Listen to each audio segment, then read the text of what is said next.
Yun, and start recording mga kalapit. Welcome sa isa na namang reaction video Real Talk Darbs tayo. Kanino ka maniniwala, kay Kong TV hindi kay Kong Margoleta o kay Bernadette Smith. Okay, ito tinalakay na to sa batas natin, di ba? So, napanood na natin to at na-topic na rin natin tong si Bernadette Smith. Okay? Pero syempre, kuha tayo ng insight or input ng ibang vlogger na para marinig natin yung ibang side nila. Play natin to. Kong TV, scammer daw! Sabi ng isang Bernadette Smith. Tropa tayo, Bernadette, Scammer talaga tong Kong TV na to, Ba't nang-scam ka? Ikaw scammer. Or baka paninira lamang. May dahilan kung bakit fake account. At yung Yon, may dahilan kung bakit fake account yan. So ngayon, mga kalapit may papakita ko sa inyo. Okay? Fake account. Okay? May mga nagsasabi na fake account to. Ayan. Patrick Borlado, DJ magnanakaw na, bobo pa. Ayan, walang trabaho, walang pinag-aralan, latak ng lipunan, tae ka. Yan po yung mga pinagsasabi sa akin. Sa personal account ko po to. Doon po ako binabanatan. Okay? Patunayan mo. Tsaka ako magnanakaw ako, sana ka nakakulong ako. Ungas. 'Di ba? Patunayan mo. 'Di ba? Ang latak, walang baka ikaw komunista. Hindi kasi natin alam kung sino nagpakawala ng ito Yung galit personal, 'di ba? Tandaan natin, nung September, nagkaroon po ako ng issue, nagkaroon akong kaso, 'di ba? Hindi ko alam kung karugtong pa to. Kaya, syempre, may mga death threat, may mga panghaharas, may mga pambubuli na nangyayari sa akin. Isa lang po masasagot ko sa inyo. Ito po kayo. Okay? So, tuloy natin to. dahilan na yon, of course, hindi maganda. Dun sa part na sinama niya ako, dun na siya naging not reliable para sa akin. Suggestion ko kay Bernadette Smith, huwag masyadong bira ng bira kung wala pang ebidensya. Yun. Huwag bira ng bira kung walang ebidensya. Ha? Anong pangalan na itong hayop na to? Huwag bira ng bira kung walang ebidensya, Patrick Borlado, ha? Tsaka malapit lang sa amin, no? 'Di ba? Hindi ko nga alam kasi bago lang yung account na yan Bago lang yung account ginawa. Bago din lang yung account sa Facebook tsaka sa YouTube. Kaya ito malamang troll account to. Pwedeng nagagamit tong picture na itong tao na to, tapos gumamit ng pangalan. O kung ikaw man yan, humarap ka na lang sa akin, 'di ba? Huwag yung magsasalita ka ng kung ano-ano na hindi mo naman kayang patunayan. Okay? O, tuloy natin to. Yo, what's up? This is Real Talk Darbs, ang bansang issue analyzer ng Pilipinas wherein I'm trying to influence you how to think critically about sa mga recent viral social issues ngayon dito sa Pilipinas. And today, we're gonna be talking about another viral topic patungkol sa kinasangkutan ng couple vloggers na si Kong TV at V Cortez. Sino nga ba si Bernadette Smith at ano ang kinalaman niya sa issue? Paano niya nasabi na nagnakaw si Kong at V? At kung ikaw ang nasa posisyon ni Kong, ano ang mararamdaman mo kapag kini-question ang kredibilidad mo? And of course, what are the things that we may be able to learn? Ayan, so yan ngayon ang yan ang issue ngayon ni Kong. Parang etong ginagawa sa akin ng loko-loko na to, parang ganun na rin, 'di ba? Situation. Let's find out.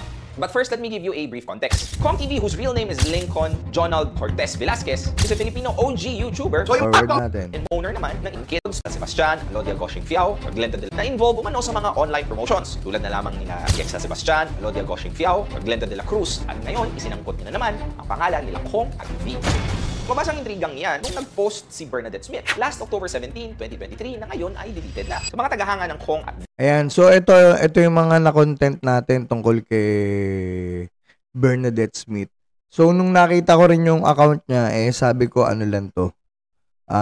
Troll account din, 'di ba? Or account na binabayaran para manira, 'di ba? Katulad yung senyora. Lumabas yung senyora, babae yung account. Pero yung pala, dalawang lalaki may-ari ng account.